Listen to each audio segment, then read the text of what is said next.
Në një moment të mbushur me ndjenja dhe mall, Alba e la zemrën të fliste hapur. Me sytë që i shkëlqenin dhe zërin që i dridhej lehtë nga emocioni, ajo përmendi ish të dashurinë e saj, Limin, sikur po i fliste drejt për drejt përmes kamerave. Nuk ishte thjesht një dëshirë apo një kapriço momenti, por një thirrje e dalë nga thellësia e shpirtit, e mbushur me nostalgji dhe dashuri të pashuar. Jo dron, tha ajo me një buzëqeshje të trishtuar, po të ishte ai, do të vinte me helikopter. Në ato fjalë kishte kaq shumë domethënie.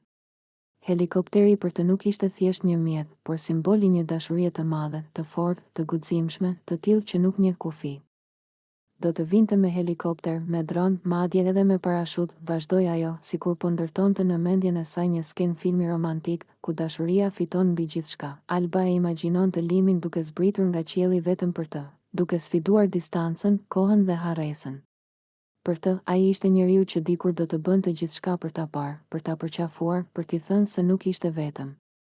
Por tani, ajo ndjente një boshllëk të madh.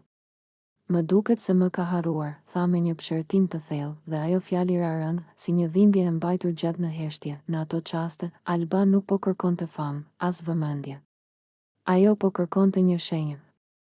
Një dëshmi që ajo dashuri kishte ekzistuar vërtet dhe që nuk ishte zhdukur pa lënë gjurmë.